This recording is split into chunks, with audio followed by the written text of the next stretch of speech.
Tere tulemast tagasi meie saatesse. Aga nüüd midagi hilisemat.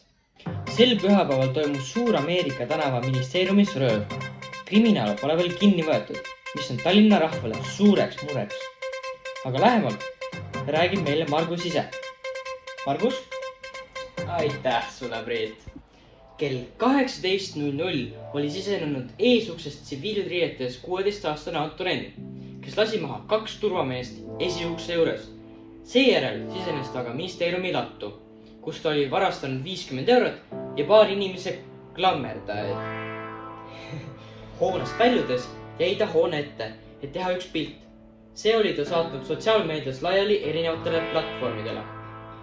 Ja kui me saaksime korraga vaadata seda pilti. Vabandust, et ma sind katkestan korra, Margus, aga kas te ei näe, et te olete väga lähekuti selle mehega? Tõsi see on, Priit. Aga mina ei olnud see, sest linnas ei olnud mina üldse tol päeval. Soo, Margus, kas see ei juhtunud mitte just täna, paar tundi tagasi?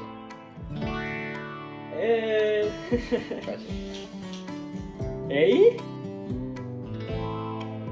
Igastahes süüdlane oli inspireeritud oma algsest pildistamisest ja oli teinud iga paari minuti tagant enda näost ja suguast pilt. Päris rumalämaraid. Me saime koostada siis selle järgi põgenemisteekonna.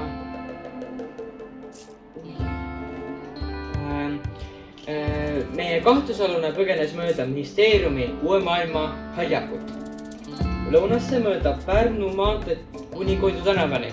Seal oli ta jooksnud tüdrukute poeni, kus ta jooksis Kristiine keskusesse.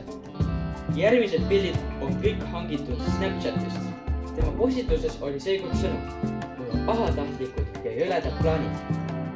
Kriminaali tegevusi on kirjeldatud Daniel Hõve poolt kui nilbus, lasteaia lapse käitumine ja Juku, kes on naljades, saab pidevalt peksa.